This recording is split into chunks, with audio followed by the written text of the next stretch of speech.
Rodney Clough was born and raised in the American Mormon colony of Colonia Juarez in the northern part of Chihuahua, Mexico. His ancestors were some of the first colonizers of America.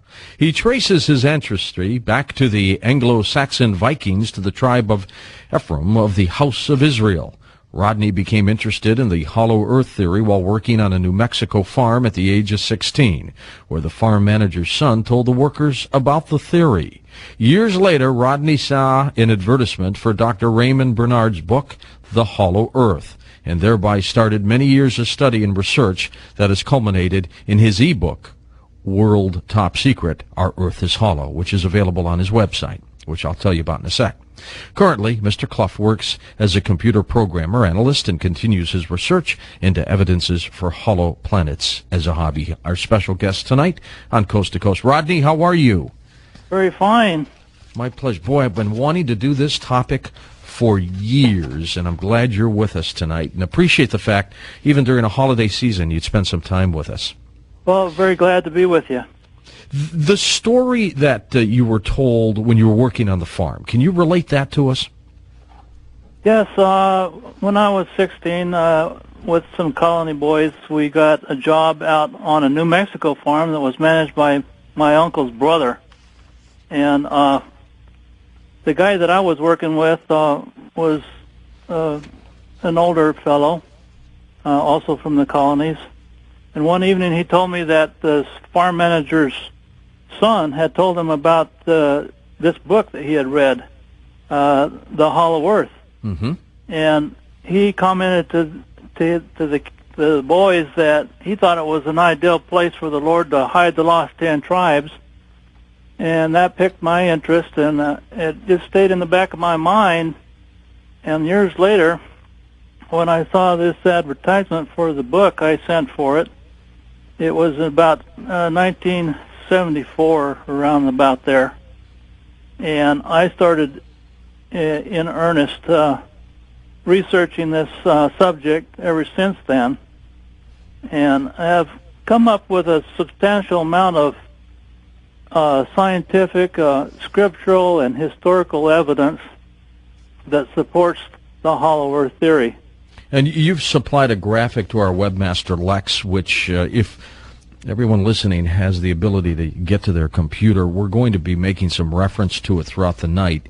So you might want to be able to get on the coasttocoastam.com website and look at it. And by the way, Rodney's website is called ourhollowearth.com, and there's a link with his name right on the coasttocoastam.com website. It'll take you straight to his website. There have been many theories about the hollow earth theory, Rodney. We'll talk about all of them tonight, whether who's living there, if anyone's living there. Perhaps they might be extraterrestrials, but primarily, here's a question for you. If the earth is hollow, don't you think we would have been told by it, it would have been spotted by satellites, or has it been, and they're just not telling us? And if they're not, why? 1981, I took my family and we flew to Fairbanks, Alaska. My object of going up there was to research the hollow earth to see if I could find any evidence. And I met an interesting person up there in Fairbanks. His name was John Gagne. Mm-hmm. At one time, he was a radio announcer down in Juneau, the capital of Alaska. And one weekend, he was out with his buddies outside the city, and they happened to notice a light up above a mountain nearby them. And presently it turned red and zipped off into space. And then back on his radio station, he brought up the subject and asked if anybody had seen the UFO over the weekend that him and his buddies saw. He says that shortly after that, a woman came in to talk to him. Her name was Sylvia Darvell. He said that Sylvia Darvell had been involved in Alaskan politics from way back and had been a very close friend of Admiral Byrd. And she told my friend John Gagne that Admiral Byrd, after his Arctic flight of 1947, had come to her and confided in her what he had found up there.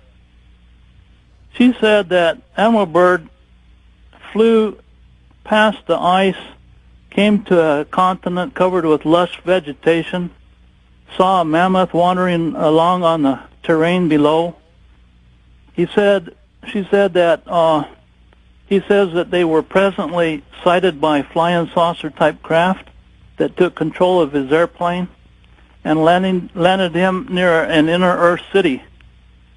He was taken in and interviewed by a government official of their country, and their concern was that we had just used nuclear weapons to blow up a couple of cities out here at the end of World War II, just the year before.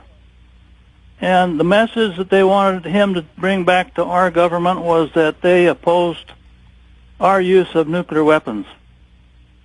He was treated very politely. He said that they were very friendly people. He said that they were large in stature, they were very highly advanced in the sciences, and that they had monorail trains between their cities, and flying craft that we have since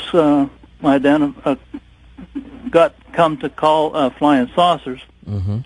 He was taken back to his airplane, put back in the air, and when he arrives back out on outer Earth, he reported to Washington, and he was told to not to keep this secret, not to tell anybody about it.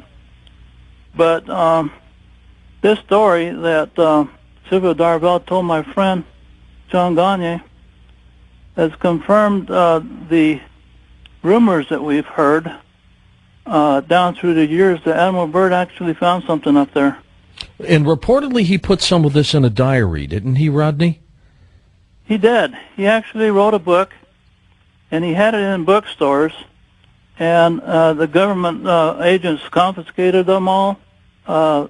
His family still has his writings, but they're kept under lock and key. John Gagne told me that he met a friend of the Byrd family when he was attending Brigham Young University in Provo, Utah, and that over the Christmas break he asked her if she could ask the Byrd family if he could look at some of the writings. And she came back from Christmas break and says, no, they don't let anybody read his writings, that they have it under lock and key. Probably because they don't want to lose it. Or how would you like to get your hands on that, just to take a look at that? Wouldn't that be fascinating? Very fascinating. It's interesting that the family of Admiral Byrd to this day believe that he discovered that our Earth is hollow. And was he going into the North Pole for that, right? That flight was February of 1947. North Pole, though, not South Pole. North Pole. Yeah. Now, I assume Sylvia Darvell up there in Alaska is no longer alive. Is that correct? I don't know. I really don't know. Because that would put her way up there in years. Let's talk about the possibilities. So I assume, though, what you're saying to me is if satellites are taking pictures of a hollow Earth, they're not showing them to us. Is that correct? That's correct. I was on the email list with Jan Lomprick of South Africa a few years ago, and one of the list members came on one day and he says that his son at his high school had invited a NASA scientist to come talk to them, and after the discussion he followed him down the hall, and he stopped him and he said point blank, he asked him, do you guys have satellite images of the South Pole opening? And the scientist looked at him for a little bit, and then he just said, yes, but we paintbrush them out to look like ice and snow. So there was a confession by this scientist. Now, is this hollow Earth theory, is this supposed to be a hole that goes straight from the North Pole right through the planet to the South Pole? Or is there some break in here? Because, I mean, something's got to be there's got to be, for something to be that long. I mean, it's got to be, it's huge. So I can't picture that. The Earth is similar to a bubble or a ball. It has a shell. My estimate of the thickness of the shell is about 800 miles from the outside to the inner surface, up near the pole, thinner towards the equator, because indications are the acceleration of gravity increases towards the pole, requiring more matter. And that inside the Earth, suspended in the hollow, is a central sun that emits a solar wind out through the polar openings, causing the auroras to light up above the poles. And that at near about 5 degrees from the poles are situated polar openings that curve gradually into the interior of the Earth. Estimate. Go ahead, Rodney. My estimate of the polar openings is that they are about 890 miles from crest to crest, and it gradually curves into the inner Earth. From outside the inner surface would be about 2,500 miles, and as it gradually curves in, where it gets down close to to the neck of it, it's only about 90 miles in diameter. So with that curvature, though, it's very possible that you could fly into it or even walk into it and you wouldn't even know, because it would be ever so slightly, right? Very, very slightly. The curvature can be detected. And on our voyage to the Hollow Earth expedition, we're going to take gyroscopes that will be able to detect the curvature into the polar opening and help us locate that 90-mile aperture. As you go into the Hollow Earth, as Admiral Byrd described, you start seeing vegetation, prehistoric-looking animals, and then you've got this colony of extraterrestrials. What are the possibilities, Rodney, that also within this Hollow Earth might be human beings who have somehow decided to live there? Is that possible? I'm certain that the people that live in the Hollow Earth are not extraterrestrials. They're most of them are from the lost tribes of Israel that migrated into the North Countries over 2,500 years ago and have just progressed faster than we have because they don't have wars and sickness like we have. Oh, now what's your theory or evidence behind this one? In 1829, a couple of Norwegian people, Olaf Jansen and his father Jens, were fishing up north of Franz Josef Land when they noticed a lead through the ice. And they followed this lead northeast of Franz Josef Land and accidentally found their way through the North Pole opening to the inner Earth. They reached the inner Earth and sailed along the coast and went up this big river, which they later found out was called by the inhabitants of the inner Earth the River Hiddekel, which is one of the rivers that flows out of the Garden of Eden. They were met by a ship of inner Earth that was coming down the river, and were taken in by them, and they lived among them for 2 years. And they learned their language, which he described as similar to Sanskrit, and they related to him that their god that was Jehovah. Jehovah is the god of the ancient Israelites. It's interesting that Olaf Jansen and his father were not Christians. Right. They believed in the Norwegian gods of Odin and Thor, which is their ancestors. And their ancestors, they have a legend that their ancestors, their cousins of their ancestors, migrated into the North Country, and Olaf Jansen's father called them the chosen people. And they believed that those people were related to them. All right, so you believe that we're not dealing with extraterrestrials here, as some people have theorized, but human earthbound inhabitants who have had such a tremendous technological capabilities, but that they are the descendants of the lost tribes of Israel. You know, only 300 years ago was the time when Galileo lived. When he looked through his telescope and looked at Jupiter and saw moons going around Jupiter, and then claimed to the Catholic Church that we weren't the center of the universe, that we were probably orbiting the sun. Well, that was only 300 years ago. These people inside the Hollow Earth have been living there for 2,500 years. With the scientific advancement that they have, they're a couple of thousand years in advance than us. I believe that they have this technology, that they have these flying saucer technology, and that a lot of the little green men that they see are actually robots. Doctor, all right, so when we see humanoids or something like that reported, you're saying that these are robots sent from those in the Hollow Earth? Yes, Dr. Greer is a medical doctor that has researched flying saucers and has about 400 or 500 expert witnesses.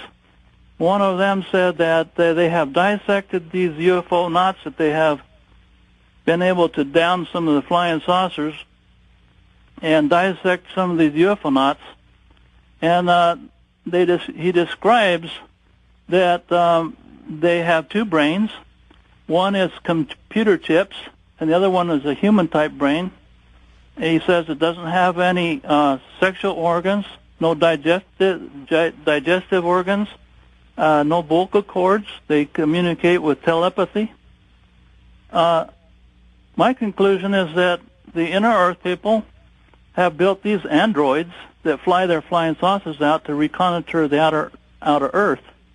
The hole itself would be how big? Let's say, looking at it from the top of the planet, looking down, how big would that hole be in terms of miles across? Okay, where it starts to dip into the polar opening is about 445 miles, I estimate, from the center of the opening. It gradually curves into the Earth so that at the neck of the opening, it's only about 90 miles. Now, there was a fellow that sent an email asking about the airline flights over the pole and why they haven't seen these polar openings. Well, the polar opening is quite small. They could easily miss it in all their flights up there. All right, stay with us, Rodney. We're going to take this quick break. Welcome back to Coast. I'm George Norrie, Rodney Clough, our guest. Rodney, let's get right back into this Hollow Earth theory. We were talking about the distance. So you say it's about 445 miles across before it really starts to go in. The curvature goes in. Now, when you talk about Hollow Earth, again, are we talking about something that goes all the way down from the North Pole to the South Pole, or do you think it hollows, it stops, and then maybe there's another hole at the South Pole that does the same thing? Or does it go all the way through the planet? This goes all the way through the planet, but you need to understand that the Earth is mostly hollow. Like an atom is hollow. It has an electron shell and a nucleus suspended in that hollow. The Earth also has a shell. It's only about 800 miles from the outside to the inside, and there's 6,400 miles inside the Earth that is hollow. There's space.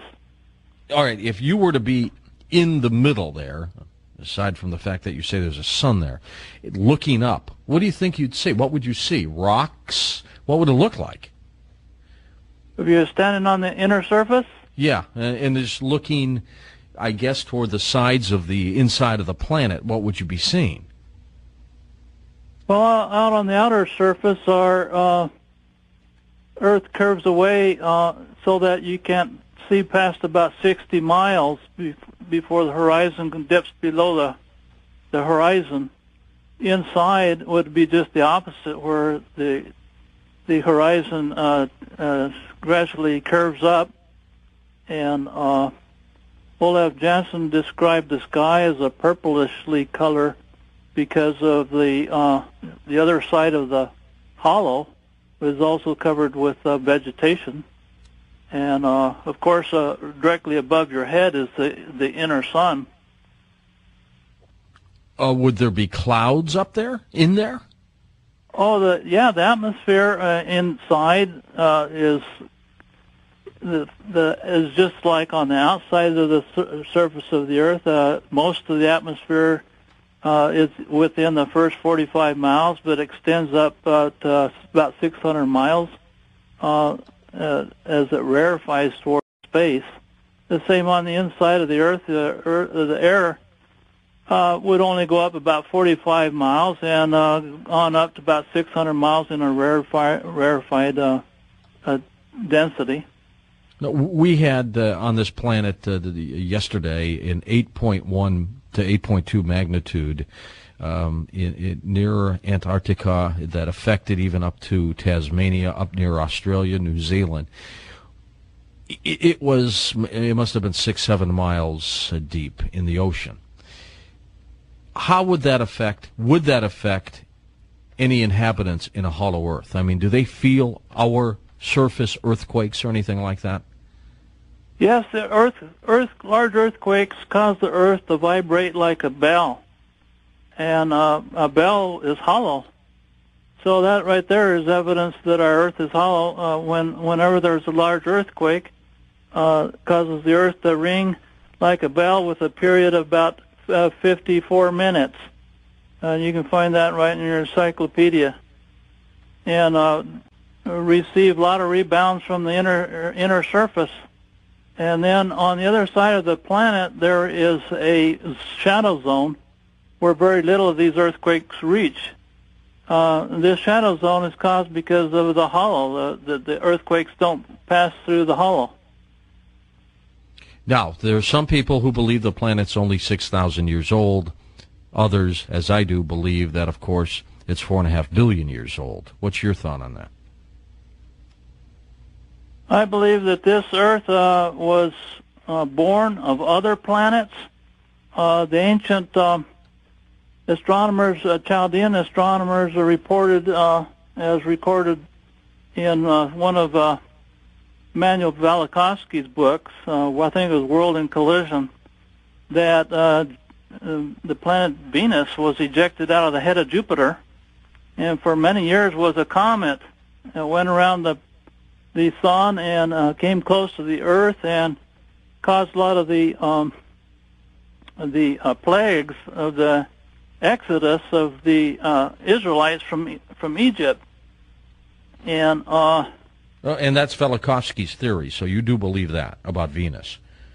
Yes.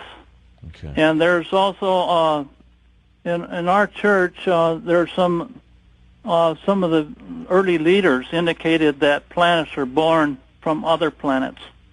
So if the planets are hollow, it's conceivable that they could be created inside of a larger planet and then ejected out through a polar opening. I'm not Mormon. I was raised Catholic. Uh-huh. I don't know. Do you still practice the Mormon faith? Because my question is do all Mormons believe in a hollow Earth theory? Or is this just coming from you, and you just happen to be a Mormon? R. Clayton Burrell, in his book, The Lost Tribes, did a survey of the Latter-day Saints and found that about 4% of them thought that the hollow Earth theory might be a good explanation of where the lost 10 tribes are. So I don't think that there's any more Latter-day Saints or Mormons that believe in the hollow Earth than just the regular people out in the world. Okay, so it's not a practicing part of the faith that no. The Earth is hollow. Okay, I understand. Tell me a little bit more about why you believe the Earth is hollow. I mean, what kind of scientific evidence is really out there? Well, like I explained, I studied earthquakes and how the scientists say that whenever there's a large earthquake, it causes the earth to ring like a bell, and the bell is hollow. And then on the other side of the earth from the epicenter, there is this shadow zone where the earthquakes don't arrive. Now, there's two kinds of earthquakes. There's the S waves that shake like a rope when you shake it, and then there's the P waves that are like they're compression waves, like sound waves are. And so but both kinds of waves have a shadow zone on the opposite side of the earth from the epicenter. The S waves, scientists claim that they don't go through the center of the earth because it's molten, but they also wouldn't go through if it was hollow. So it's consistent with the hollow earth theory. Is consistent with the observation of earthquakes. All right. Now you say there's a sun in the middle of the planet, so right. it can't be that big. Our estimation is that it's about 600 miles in diameter, which actually would make it look a lot bigger than our sun. In fact, 23 times bigger than our sun. One calculation of a friend I have said if you took a circle out of a piece of paper 25 inches in diameter and held at arm's length, that would be the size of the parent size of the inner sun from you. All right, I'm going to try to picture this now. Now, the sun's in the middle of the planet. It's about 600 miles in diameter, which means then that the people on the surface of the hollow portion of the planet are about 3,000 some miles from the sun, right? Right. Wouldn't they burn up? I mean, if we were 3,000 miles from our sun, it's history time for us.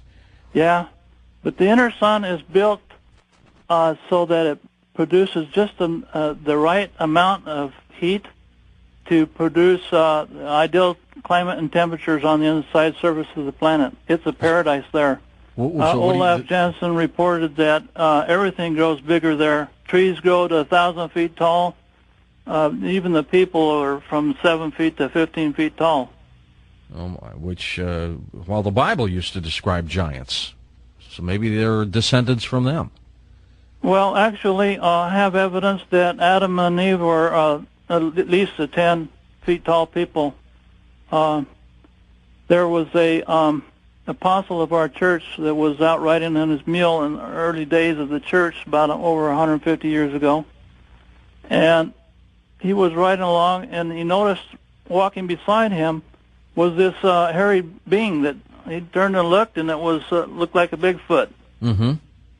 And shocked, he didn't know what to think, but then that being started talking to him. He says his name was Cain, that the Lord had condemned him to be a wanderer in the earth, and that he couldn't die. He had tried many times to kill himself, but couldn't. And he was as tall as this apostle was on his mule. So he's at least 10 feet tall. And he was the son of Adam. So indications are that the our original ancestors were large in stature. Almost like the dinosaurs in a very pure state when this planet didn't have the kind of pollution and atmospheric problems that it has now. Right, right. Describe for me, Rodney, if you can, to the best of your ability, what the inside then looks like. Don't mention the sun, you've already talked about that, but what does the surface of the inside look like? What kind of vegetation is there? What kind of animals are there? What kind of cities are there? What do they look like? Olaf Janssen reported that there is one continent inside the Earth and one ocean. The ocean is small compared to the continent. I estimate the continent to be about 16,000 miles from one side to the other, and the inner ocean only about 3,000. So most of the inner surface is inhabitable. Compared to the outer surface of the Earth, we have 3/4 water instead of 3/4 land. So there's possibly more land inside the planet than there is on the outside. And there's lush vegetation there. The vegetation grows like paradise. Olaf Jensen remarked that some of the apples that grow on the trees in the earth are as large as your head, and peaches are just humongous. Pears, the grapes were as the size of our oranges, and the people there live to be up to 800 years old with no sickness or disease.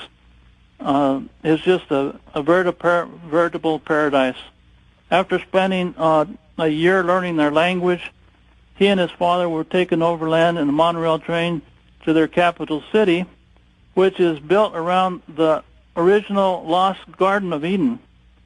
And he described it on the highest mountain plateau of the inner continent, that where the vegetation grew even more profusely. And he described the artesian fountain in the Garden of Eden and how it divides and flows into 4 rivers that go to the 4 corners of the earth. 2 goes to the North and South Pole, and the other goes the other 2 directions.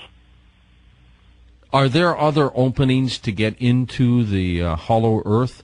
Are there special caves, perhaps, throughout the planet, or just at the North and South Pole?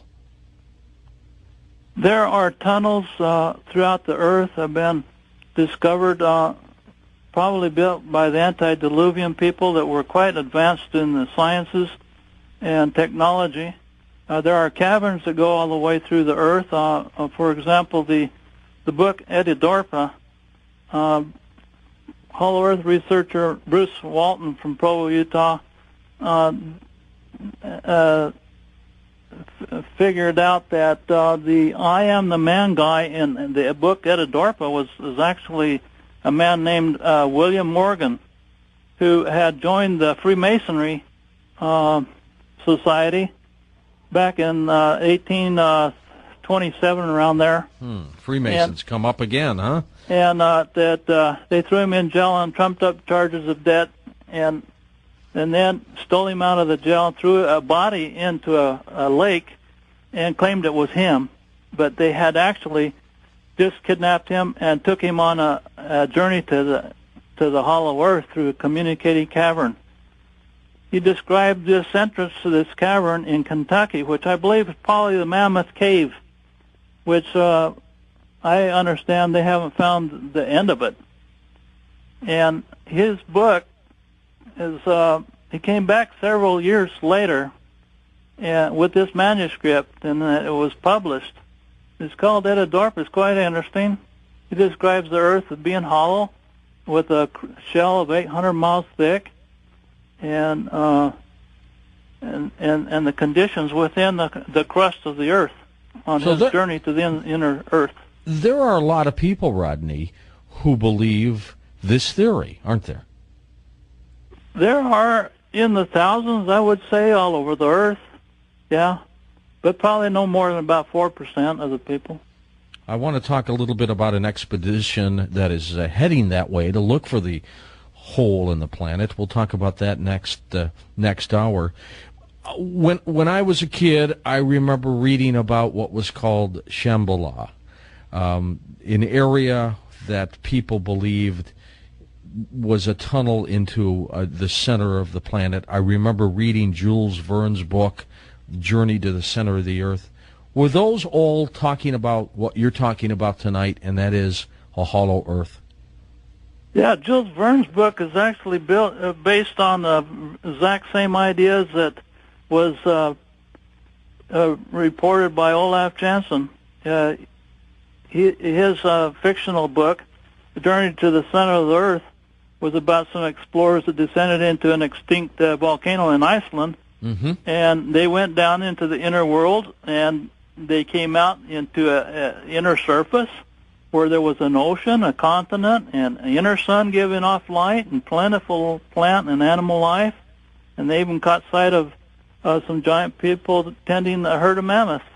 So these are all exactly the same things that Olaf Jensen reported he actually saw. So he must have had some pretty good information.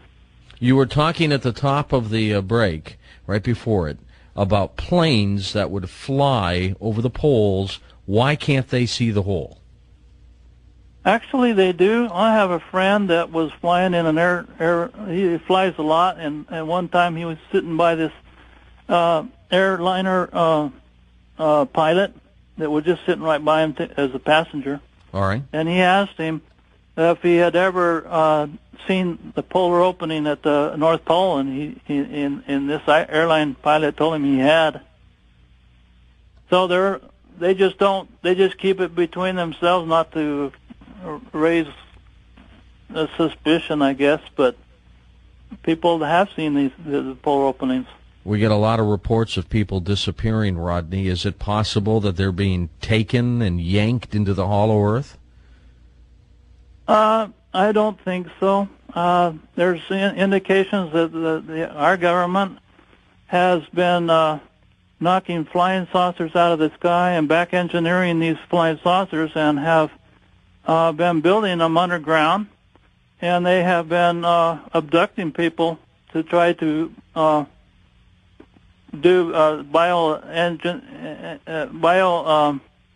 engineering on them, trying, I suppose, to try to duplicate these androids that they see flying out in these flying saucers. Well, when we come back, I want to talk about the expedition planned in the summer of, I think it's 2006, as a matter of fact, to look for the hollow earth.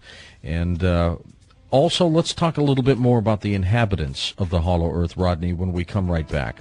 I'm George Norrie, back in a moment as Coast to Coast continues. A little bit later on, I'll open up the phone lines. I'll give you an opportunity to chat with Rodney Clough about the hollow earth theory. I kind of like that opening. Maybe I am in the hollow earth, and I've been keeping it as a surprise. But I'll be back in a moment. Rodney Clough, our guest. We're talking about the hollow earth. As a matter of fact, he's got a book called The World Top Secret, Our Earth is Hollow. It is an ebook available on his website. Couple websites, by the way. They're linked up with coasttocoastam.com. OurHollowEarth.com, okay? And then the other is called VoyageHollowEarth.com. We'll explain that one in a moment because there's going to be an expedition as well. But I've got a few more questions. We'll be right back.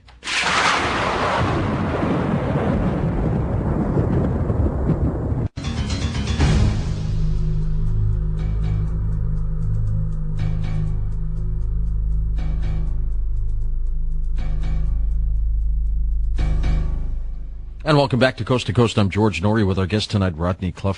Rodney, some people have been sending me messages, and they think, what happens if you fall in the hole? It is the incline into the curvature is so slight.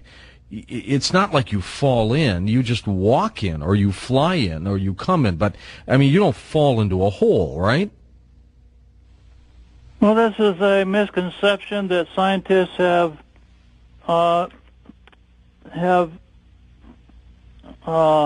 propagated, that the center of gravity of the Earth is in the center of the Earth. Well, there is a small center of gravity in the inner sun, but since most of the Earth's matter is in the Earth's shell, then that is where the acceleration of gravity accelerates towards, is in the shell of the planet. And as you're going around the polar lip, you're accelerated to where the mass of the planet is, and that's below your feet. So you're not going to fall through the hole, because the center of gravity is not, for us on the surface, is not the center of the planet. This is the matter that's under our feet. What is keeping the central sun, the sun in the hollow earth, from hitting the sides or something? What's keeping it in its floating orbit? Or I guess its floating position? It's suspended in the center of the Earth by gravity, and also by a ion emission that repels. It repels from all directions, so it keeps it centrally located in the center of the planet. All right, so there's no danger of the thing smashing into the inside of the planet, right? No. Absolutely not. All right, we're gonna go to our website and look at the hollow Earth graphic that you gave us. And do you have it available to you right now? And you could just take us through this Sure. and kind of show us the openings are are about 84.4 degrees. They're not 90 degrees. They're not straight up, but it's tilted just a little bit, right? Is there a reason for that? Yes, the polar openings were probably formed with the Earth in rotation, with centrifugal force throwing matter out from the center, and at the poles creating these polar openings centered over the axis of the Earth in the original creation period. But evidently the Earth has been bypassed by planet-sized comets in past geological history and has tipped the Earth on its axis. Indication of this is the Pyramid of Giza in Egypt. When they discovered the entrance into the pyramid, they realized it was pointing to the North Star. But curiously, the North Star that it was pointing at is 5 degrees off from our polar star. So I think that the evidence shows that this pyramid was built before the flood by the highly advanced civilization that lived before the flood of Noah, and that it originally pointed to the North Star at that time. But are there any inhabitants living on the curvature before you get into the hollow inner space? The North Polar opening is located in the Arctic Ocean, so that there is no land until you get halfway through the opening, then you reach the inner continent. Now, this inner continent has been sighted as a mirage all around the Arctic. The Russians have sighted it north of the New Siberian Islands. They call it Sannikov land. There was an explorer, Fridtjof Nansen, took his ship, the Fram, up there trying to find Sannikov land. He came very close to it, and he found noticed a lot of anomalous happenings up there, phenomenon. For example, he noticed that at 70 degrees north latitude, 135 east longitude, in the middle of the winter, January, he noticed that a north wind raised the temperature, while a south wind lowered it. So warm air coming up out of the polar opening causes mirages of allowing people around the Arctic to see this land inside the Earth. Now, a person down here in the lower latitudes, if you see a mirage, you usually see the sky because you're looking down a highway and the hot layer of air just above the highway reflects the sky. Yeah, that's true. But up in the Arctic, it's exactly the opposite, because warm air coming up out of the polar opening goes up way up above you. In fact, it's called the temperature inversion. They call it temperature inversion because it's warmer higher up than down next to the ice. Now, if the North Polar opening, though, is indeed there, and you say it's in the ocean, what's keeping the water from not going down there like a drain? Just flooding the inside. Gravity. Gravity is gravity, as any student of physics knows, is caused by a concentration of mass. Wherever you have the largest concentration of mass, that's where gravity flows. And all the Earth's mass, except a very small portion of it, is in the Earth's shell, not in the center of the Earth. So as you're going around the curvature of the opening, your feet are held to the surface of the planet, just like it is on the outside of the surface of the planet. Can you assume, Rodney, that if the Earth formed this way, other planets form the same way? Absolutely. On my website, I have a picture of a Hubble Space Telescope image of the North Polar opening of Mars. Usually, the North Polar opening of Mars is covered by so much cloud cover that they claim it's ice, but it's really not. They're actually clouds. And these clouds, they go way up in the atmosphere, up to 50 miles up in the atmosphere, so high that you can even see it by telescope from Earth. It extends above the curvature of the planet. But on this one certain day, there was hardly any cloud cover. And you can see down inside the polar opening, it looks like a giant crater. And I encourage you all to go to my website and look at that picture of the North Polar opening of Mars.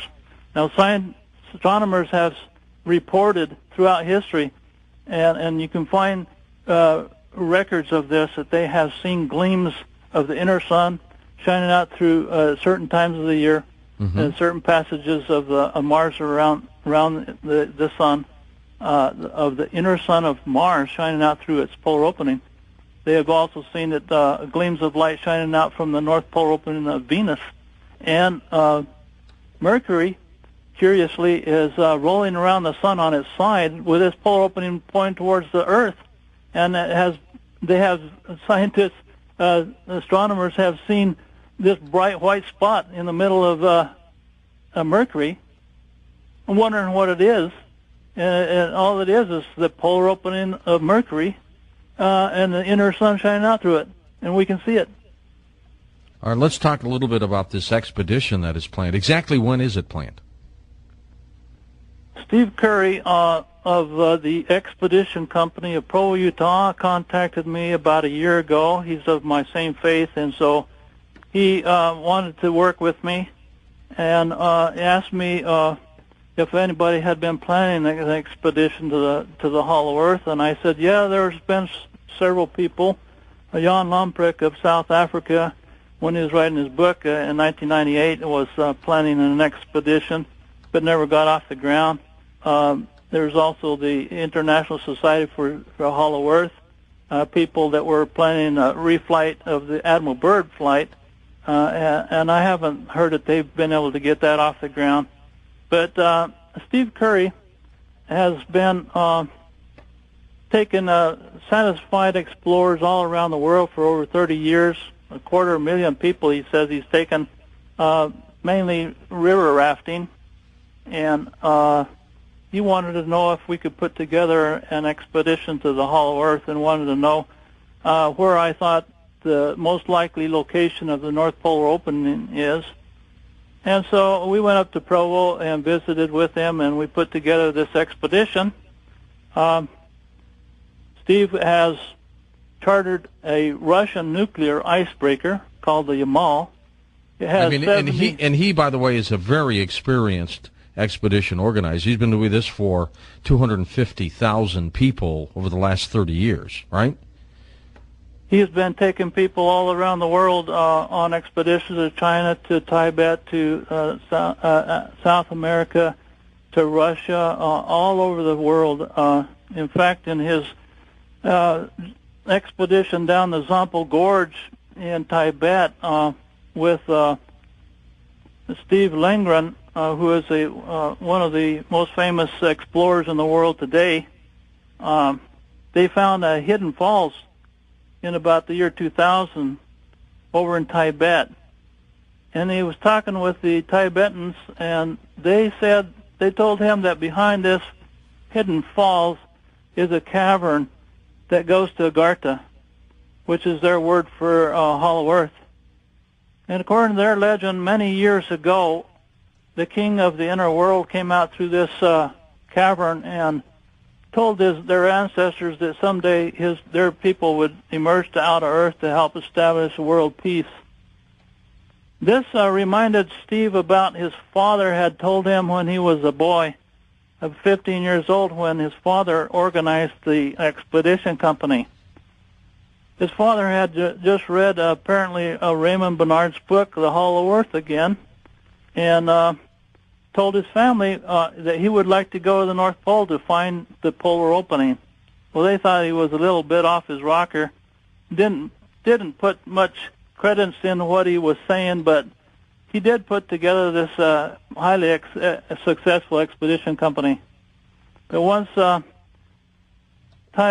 Tibetans told Steve about Agartha and this cavern, He got him to thinking again about the hollow earth and what his father had told him many years before. And so he decided to put together this expedition, and I've been helping him. And we're inviting anybody that's interested, as scientists, explorers, tourists.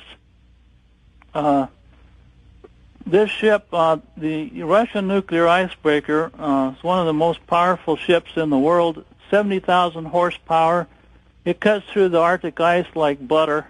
And you really have a pretty good idea where you're going, right? So this isn't going to be trial and error, right? I have triangulated the sightings of these mirages around the Arctic and estimated where the North Polar opening is located based on these sightings of mirages. Jan Lomprick of South Africa, in his book his book Hollow Planets, he published in 1998.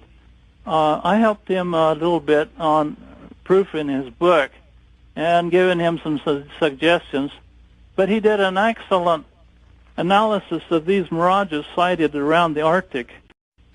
For example, Admiral Peary on his way to the pole in 1909 sighted land, a mirage of land, northwest of his trek to the pole from Ellesmere Island, northern Canada.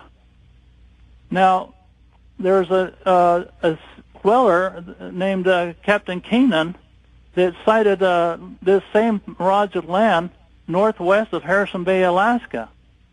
And the Russians have sighted it north of the New Siberian Islands. So, and then Olaf Janssen, he sailed northeast of Franz Josef Land. So what I have done, I've triangulated the directions in which this mirage of land have been sighted and estimate that the North Polar opening is located at 84.4 north latitude, 141 east longitude.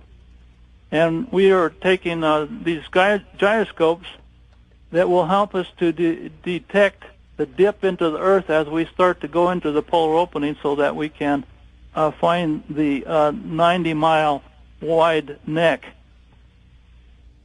Sounds like a pretty interesting expedition. And I got to tell you, Rodney, I'm not sure about the hollow earth theory yet, but I do believe that you're convinced that it's there, and you speak with a conviction that, I think you believe you're telling the truth, and I think that's important. Well, I'm a very religious person. I've discovered a lot of historical and scientific evidence for a hollow earth, but my main conviction is based on my religious beliefs. My analysis of the scriptures indicate that our earth is hollow because that's what the scriptures describe when describing the spirit world of this earth. The location of hell is here among us, and down in the shell of the planet is where Satan and his angels are, here to tempt us. Hold on. Let me ask you some questions about that. I thought the people who were in the hollow earth, the people, were pretty enlightened people, good people. Is that true or false? Oh, yeah. Yeah, Olaf Janssen described the people of inner Earth as North European-type peoples that have blonde hair or red hair or brown hair, blue eyes, very tall, very educated, highly advanced in the sciences, and in music, very, very musical people. All right, so and also very friendly. Where does Satan then and those evil spirits come from in terms of being in the hollow earth? What did you mean by that? Okay. The spirit world, this earth has a spirit body, just like our bodies have a spirit inside of us that give us light, give us life. This earth is a living being. It has a spirit. The spirit world is the spirit body of the earth. The scriptures describe the spirit world as a hollow earth. And the location of hell has to. The scriptures describe the spirit world as having two separate locations. One is the location of the evil spirits, and the other is the location of the righteous spirits. The righteous are in what they call paradise, and the evil spirits are in what is called hell. And the scriptures also describe them as being separated by a great gulf. In the book of Luke, Abraham is up in heaven with the poor man, and the rich man's down in hell, and he says to Abraham, "Send me down Lazarus because I'm burning up in hell down here."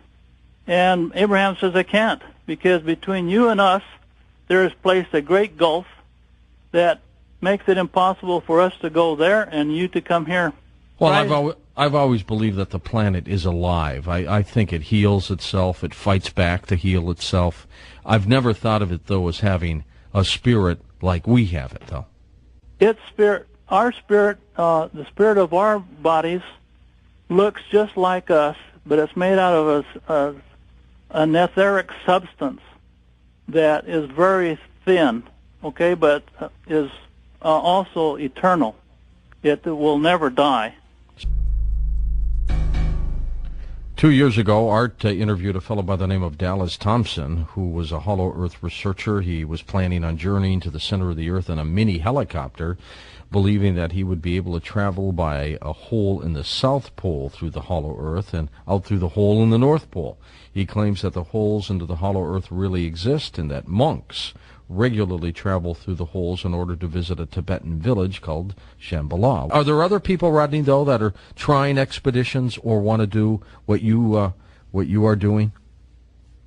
Yes, we have had several of the people that have joined our expedition that have said that they had been planning an expedition of their own and just decided to come with us because ours seems to be the most well-planned and safest way to go. Like I said before, Jan Lamprecht of South Africa had been planning an expedition to go up and look for those mirages of land seen in the Arctic, but never was able to get enough contributions for his expedition. If there was a submarine that was deep in the ocean and kind of went into the curvature of the hollow earth as well, would they know they were in there? I mean, at what point would they realize there's something wrong here? They could detect if they're going in the polar opening if they're using a gyroscope. A gyroscope is an instrument that has a spinning wheel that, like, what we're going to do is at the North Pole set it at horizontal, and then as we go south on the 141st meridian, as we go into the polar opening, that gyroscope will maintain its original orientation in space, and so it'll start looking like it's dipping up. And we can also use that to help us find the polar opening, because if we go in, down in, and then come back up, because we're not going straight down into the neck, the gyroscope will detect when we get down to the bottom of the dip and start coming back up. So then we just turn around, go back down to the bottom of the dip, and make a right-angle turn, and then it will take us straight in. Assuming you're correct, Rodney, at what point would you start to see, as you go into the curvature and down, at what point would you see the inner sun? About probably less than a quarter of the distance in, you would see the inner sun. And how far would that be, roughly? Well, I estimate it to be about 500 and some odd miles from the North Pole. So not a lot of miles here. So you would get there, and this cutter, this Russian cutter, goes how fast? How many knots? It goes about 12 knots through ice and about 19 knots through open ocean. 19 open ocean. So it could take you another 30, 40 hours, I think, once you're in the curvature, to be able to see the sun. Yeah, our itinerary is that we will start from Murmansk, Russia, where's the port of these nuclear icebreakers, and it's about 1,000 miles of open ocean before you start to get to the ice, just north of the Franz Josef land. and then another 400 miles to the pole, and then we would have another 500 miles of ice as we're going in the polar opening before we get to open ocean within the polar opening, and then we estimate another 500 miles to the inner continent. We constantly hear about scientists down at the South Pole working on something. I don't know what it is. Is it possible it's this? They're working at the opening of the hole? Oh, yes. This is world top secret. Our government knows all about this. There's certain elements in the military that are charged with exploration and study of the hollow earth, but it is considered a world top secret. They don't let any of it out. But I do have an interesting email on my website, if you'd like to read it, from a member of my church that says he knows several military men that have seen the South Pole opening. All right, how do I find that email? And I can read it on the air. On my new items link. I went to a UFO conference in 1991 here in Phoenix, and there was a fellow there that had a table that was selling a book that he said someone he knew, I don't think it was him, was taken in a flying saucer to the Bermuda Triangle, and there was a underground city down there. Right. And so there probably is some quite a bit of energy emanating out of that location just because of the city that is on the bottom of the ocean. Right. And the other question would be, as far as this being top secret, you had stated that there are a few officers or a few leaks of this. I wonder also if the leaks that have been, I guess, thrown out to the public, would that have anything to do with that movie that came out years ago, Journey to the Center of the Earth? Would it be because of leaks? No, the Journey to the Center of the Earth was based on Jules Verne's book, The Journey to the Center of the Earth, which he wrote in the late 1900s, and it's just a fiction book. But I believe 1800s. Yeah, late 1800s, actually in 1864. But I think his book was based on probably eyewitnesses, because he was very correct in everything that he said in his book. Okay. All right, thanks for your phone call. Appreciate it. Let's go to our wild card line. Welcome to Coast. You're on the air with us. Hi there. Well, Merry Christmas. You too.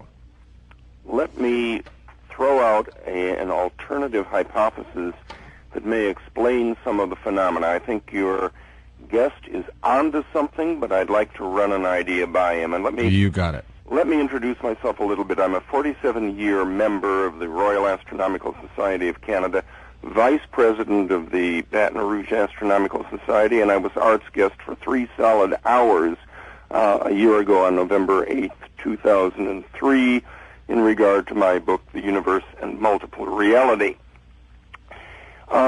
We know that strange things happen when you have rotating electric and magnetic fields. Witness Art's historic interview of Al Bielek on the Philadelphia Project. Witness what happens to people who are sucked up into tornadoes and happen to live, but find themselves ejected a week later with no accounting for the lost time. We have a rotating electric and magnetic field at the North Pole, and I would question whether this is simply a gate to an alternative parallel universe, a parallel edition of the planet Earth, and there would be millions of them one could flip into, and that it doesn't necessarily involve a hole in a pretty solid piece of rock. It involves simply a transition into a parallel universe. Like a portal, perhaps. A portal, absolutely.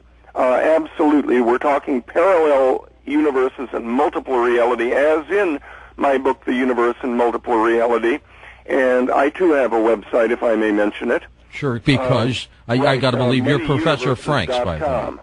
Right. manyuniverses.com. But I just want to throw that out and see what your guest has to say about it. Okay. All right. Thanks, Professor. Appreciate you being on the show. What do you think of his theory, Rodney? Well, first of all, people have been through the North Polar opening. Admiral Byrd, Olaf Janssen. There was a person named Reinhold Schmidt in California, Los Angeles, in 1958. He had what he thought was a daydream to tell him to go out to this quarry outside the city, and while waiting there, flying saucers swooped down from the sky. Humans stepped out of it and invited him to go on a ride. They even took his car inside the flying saucer. They took off and went up above Alaska, and he says that they went through a hole in the Arctic Ocean, and they went in. They were just suddenly in another place where there was another sun and landscapes and cities. He was taken on a tour of the Hollow Earth, and then when he was brought back through the polar opening, he says that he saw the horizon dip and right itself as he went through it. And the reality of the polar opening, I think, has been documented. We, on our expedition, hope to prove it with film. We have Scott Lindgren, who is a film producer, plans on taking IMAX theater film on our expedition. But in regards to what this fellow says about a parallel universe, I would explain it as being the spirit world of this earth. Just like our bodies have a spirit inside of it that looks just like us, the spirit world of this earth looks just like it, and it's hollow. It has an inner sun, which is the location of paradise or the heaven of this earth. It has the shell of the earth as being the location of hell, where the evil spirits inhabit. So the body of the earth looks just like the its spirit body. Our government has, we have paid our servants in the government, and they have sent explorers to the Hollow Earth and have kept this secret from us. You would think they would do something to stop this expedition, Rodney, don't you? We feel like that we, the people, have a right to know. We are the sovereigns. The servants in our government have not told us the truth about our Earth. We feel like that we have a right to know. And we're inviting anybody that would like to go with us to determine if the Hollow Earth theory has any validity. We expect to find the evidence that the Hollow Earth does exist, that the polar openings do exist. What if you don't find the evidence? Will you then change your mind? Would you say your theory is not correct, or would you continue onward? We feel confident that we will find the polar opening using our gyroscopes. We'll be able to detect the opening into the Hollow Earth, and as in an expedition, we have to offer an alternative in case we don't find the polar opening, that we will just continue from the North Pole to the New Siberian Islands, where there have been a lot of mammoths and exotic animal remains that Hollow Earth theorists claim have floated out from the inner Earth, where they have frozen in the ice and dumped on the Siberian coasts. But we feel confident that we will find the North Polar opening. If you find the opening, Rodney, how far down are you going to go? You're going to keep going until you come out through the south? Yeah, our itinerary is to go into until we find the inner continent, which is about halfway through the polar opening, and then try to find the river that Olaf Janssen sailed up, called the Heidekel. We will go up this river to the port city where he was taken in, called Jehu, and there we'll try to take an inner Earth monorail train to their capital city at the Garden of Eden to visit the palace of the king of the inner world. Let's hope they're friendly. All the people that have record of that went to the Hollow Earth all report that they were very friendly people. Admiral Byrd said they were very friendly people. Olaf Jensen said they were very friendly people. Reinhold Schmidt was treated very kindly by the people that took him in the flying saucer, and that they would not accept us with open arms. Very possible that from the moment you're in the opening, you may get an escort, don't you think? We would hope that they would, yes.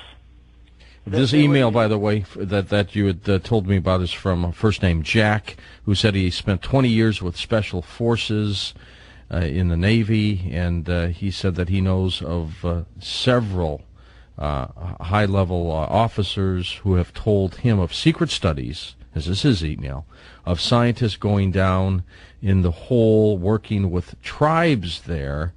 And when we come back, why don't you explain a little bit more for me, Rodney, on what these tribes mean? Is he talking about those lost tribes of Israel or the people who are down there now? And I'd like to know why he calls them tribes. So we'll be back with you in just a moment right here on Coast to Coast AM. Why do you really believe that government is not telling us if there is a hollow earth? I mean, what's the big deal to us as human beings? I mean, I don't think anybody would get upset if they said, look, the planet's hollow and they're people. Well, I guess if they say they're 15-foot people, maybe that would be a little staggering. Do you think we're afraid? Is that why they're not telling us?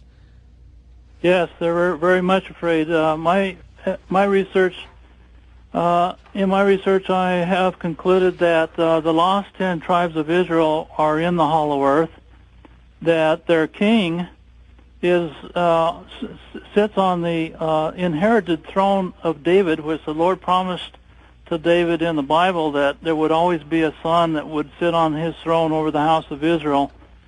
My conclusion is that this government of the Hollow Earth is the political kingdom of God, and that the prophecies are that they will expand the outer earth and help establish world peace.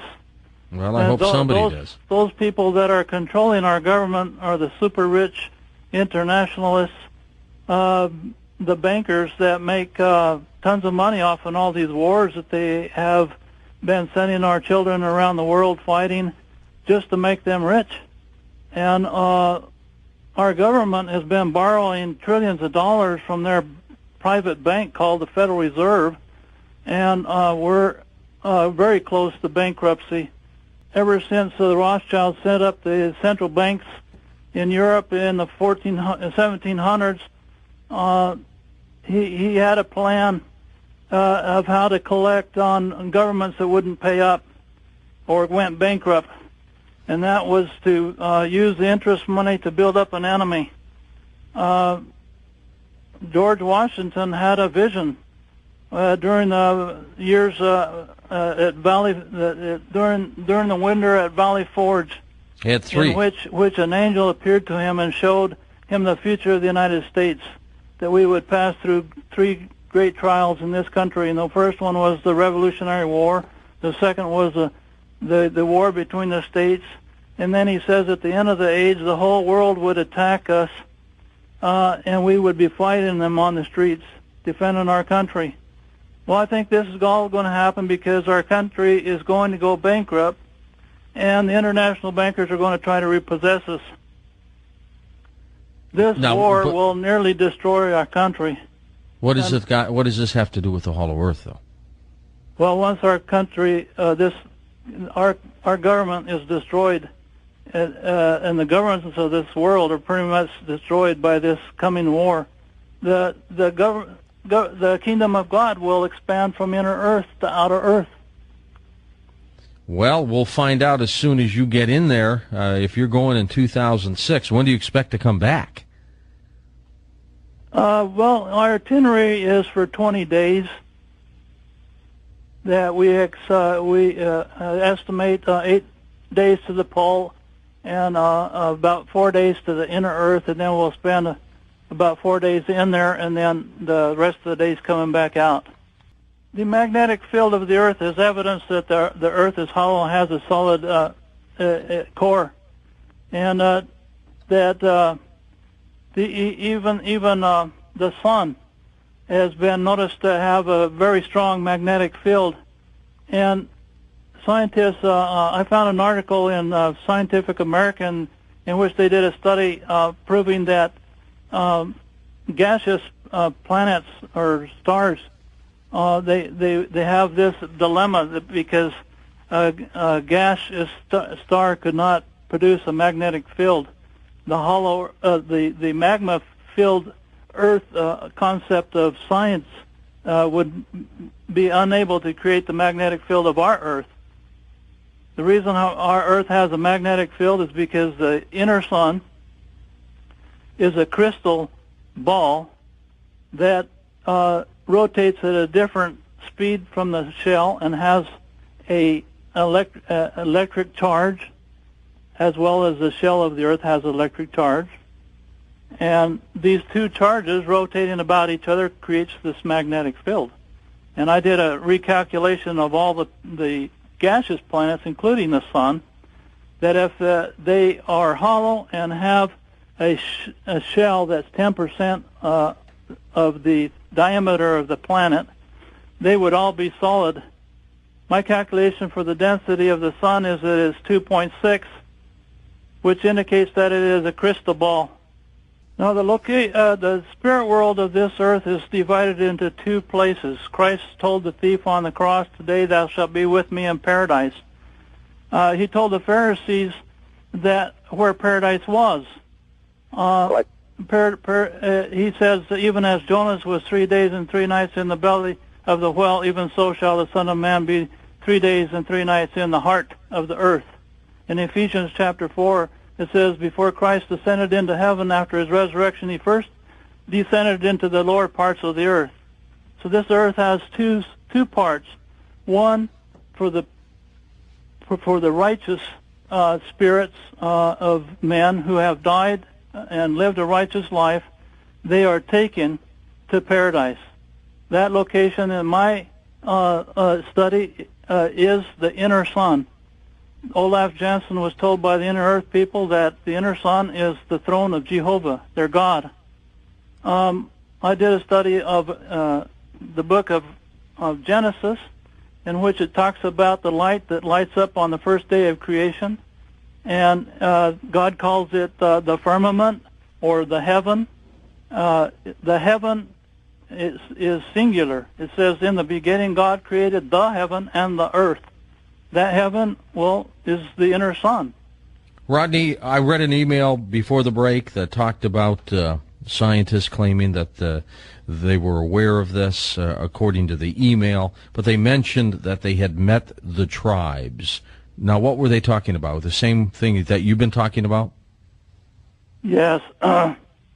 This fellow that wrote the email is a Latter-day Saint, and we believe that in our Latter-day Saint scriptures that has been revealed to us that the lost tribes are in the north countries, and they will come down from the north countries in the latter days before the coming of the Lord Jesus Christ, the second coming. This is, according to my belief also, that these people of the inner earth are mainly the lost tribes of Israel that migrated up there 2,500 years ago. What do you think the population is down there now? I mean, this is all speculation, I'm sure, but is it in the millions? Well, I'm sure it's in the millions, but Olaf Jansen says that they don't get married until they're in their 60s, and they live to about 800 years old, so they probably don't have as many children as we do. I would say that they are less populous than we are, but more powerful. You think they're curious to see what's going on the surface? Oh, yes. They send their flying saucers out all the time to Earth, mainly piloted by their androids so they don't get shot out of the air. So how many years do you think they are ahead of us technologically? 100? 50? Oh, no. I think they're at least 2,000 years in advance of us. Galileo started the scientific revolution only 300 years ago. Right. So they're way ahead of us then. Oh, How did they get this technology? they've been progressing since they went up there 2,500 years ago. So, without any wars or disease, they were able to progress a lot faster, continuously. It's just like us. If we went from the time of Galileo to 2,500 years into the future from Galileo, we would be at their level of technological advancement. What do you think their cities look like? I mean, tall skyscrapers and things like that? They build their cities. They're not very as large as some of our largest cities, but they have unique architecture. Mirages of an inner Earth city seen in Alaska describe them as more Oriental type architecture. Olaf Jansson described them building big palaces of music that they love to sing, and they have lots of gold and silver and valuable stones that they decorate their palaces with, and they are quite interesting people. And welcome back to Coast. I'm George Norrie, along with Rodney Clough, and your phone calls as we wrap things up this final half hour. Rodney, think about this theory, that we don't have a hollow Earth, but maybe we have some indentations on the North and South poles that curve in to the point where it's warmer and vegetation grows, trees grow, there are animals, and maybe even indeed these civilizations. Is that a possibility? That was a theory of Lieutenant Green, the physicist that went with Admiral Peary to the pole in 1909. He spoke with the Greenland Eskimos and asked them what happened to the Viking colonists that had colonized Greenland for over 1,000 years, and where they had disappeared to. And apparently, when Greenland was recolonized in 1721 by the Europeans, they didn't think to ask the Eskimos what happened to the lost Vikings. But the Eskimos told Lieutenant Green that every year they would go farther and farther north because of better hunting towards the north. And then one winter, the hunting party came back and told the rest that they had found a paradise up in the Arctic. And so they just all packed up their bags, the Eskimos said, and just traipsed off across the ice and never came back. So Lieutenant Green believed that out there in this area where I estimate the polar opening is, there was a continent, an island, that was heated by geysers and volcanoes and kept warm in that manner. And they were going to go up there and explore. And it wasn't too long after that Admiral Byrd flew up there and found out that it was the polar opening and flew inside the hollow Earth. Actually, there's been a couple of movies based on this. There's a movie put out by Disney called Island at the Top of the World. It's based on Lieutenant Green's idea of there's an island out there. Magnetic field is caused by, like a dynamo, it has two solid parts, one rotating about the other, with both of them having electrical currents. So okay. the current in the shell of the Earth and the electricity of the inner sun, both of them being solid, one rotating at a different speed about the other is what causes the magnetic field. Now, so scientists can't understand why the Earth's magnetic field is inclined to the Earth's axis. This can only be explained by the hollow Earth theory, which was proposed by Edmund Halley back in the 1600s, in which he proposed that the Earth's magnetic field is created because the Earth is hollow and has a core that rotates at a different rate than the shell. Well, the South Pole is on a continent, and it's easier for the nations of the Earth to set up their bases and to explore it, probably easier than up in the Arctic. and as far as what they find down there, they're not telling us what they're finding. We just hear rumors. And what are you hearing? Rodney, you there? Yes. What are you hearing in terms of what they're finding down there? Just like the guy that emailed me and says he knows a bunch of military men that have seen the polar opening. I mean, our government's not telling us about this. We just hear it by the grapevine. And the inner sun is not maintained there by magnetism. It's maintained there by gravity and a combination of gravity and also ionic force of the ion emission. The radiation that the inner sun puts out helps it maintain its central location. Astronauts that went to the moon, interestingly enough, when they set foot on the moon and they dropped the hammer and the feather, I measured it and how fast it fell. And the moon has a third more gravity, about 1/3 of the gravity of the Earth, not sixth. Based on that, how fast that hammer fell to the moon's surface. The scientists saying that the moon has 1/6 gravity, it's not true. For an illustration is the movie Superman. When these astronauts were up on the moon and they were jumping around, that's 1/6 gravity. If you remember that movie, they were jumping around on 1/6 gravity. Our astronauts that went to the moon, they were not jumping around like that. There is not 1/6 gravity on the moon.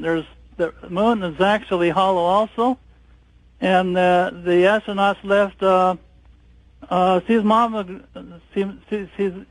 seismographs on the moon and dropped a third stage of the rocket onto it and measured the moonquakes going down into the moon's surface, and it came back revealing that the moon is hollow and has a shell about 60 miles thick. It's a very dense planet. Give me odds, Rodney, on your expedition on what you think its percent of success might be. We are going on this expedition on faith that we will find the polar opening and enter in. We're going in the spirit of Christopher Columbus. People laughed at him, made fun of him, called him a hollowhead, and he believed that he was inspired by God to discover America. We are going in the spirit of Columbus. We have a Russian nuclear icebreaker that has the ability to make it to the hollow Earth. We have the ability to find that polar opening, and we hope that we can enter in and prove that our Earth is hollow. And this knowledge that we will obtain will not be kept secret, because this expedition is an expedition of we the people. Only those of us who have money to buy a ticket on this voyage will go. And so the knowledge that we obtain will belong to us, to we the people. Earlier I asked you if you thought governments would stop you from this expedition. You didn't answer me. I want to ask you that again. Well, they haven't so far. When Steve went to South America and did a conference down there, he was approached by an agent of the Illuminati who offered to finance our expedition. We felt like that we better not use their money, because they from past experience they seem to try to control everybody with their money. And they may have wanted to suppress whatever you might have found. Yeah.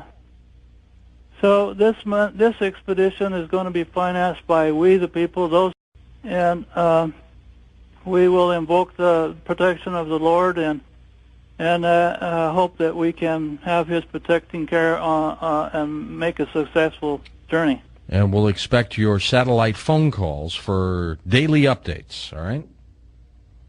Let's go west of the Rockies. Welcome to Coast. Hi there. Hi, good evening. Great show. Just wanted to ask your guests and maybe some listeners about some stories that the Japanese, during their movement into the Aleutian Island chain during the Second World War, lost several battalions to giants that were coming up through caverns and islands in the Aleutian chain. And further to that, since then, geologists and guys looking for iron, minerals and oil and stuff like that have been chased off the islands, and they now have a cordon where they can't take cruise liners within about 60 miles of these islands. I was just wondering if he's heard anything about that, and do they have any nighttime in the center Earth? Those would be my two questions.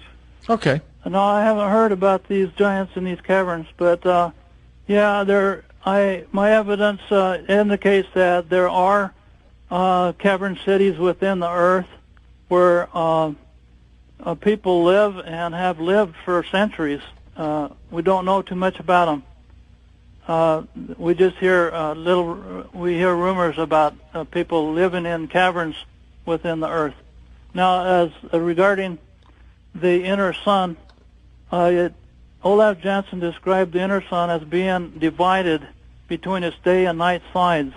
When they first noticed it, as they were going through the North Pole opening, it looked like a smoky color, so that's why he called it the Smoky God in his book. But every 12 hours, a bright white side of it would come into view, and it was like day. So there was a day side to it and a night side. And on the night side of it, he says there's a large opaque area that has bright, shiny holes that look like stars at night. So no, the sun inside is always visible, but it has a day and night side. And since it turns so very slowly, once every 700 years, the rotation of the shell about it makes the effect of day and night.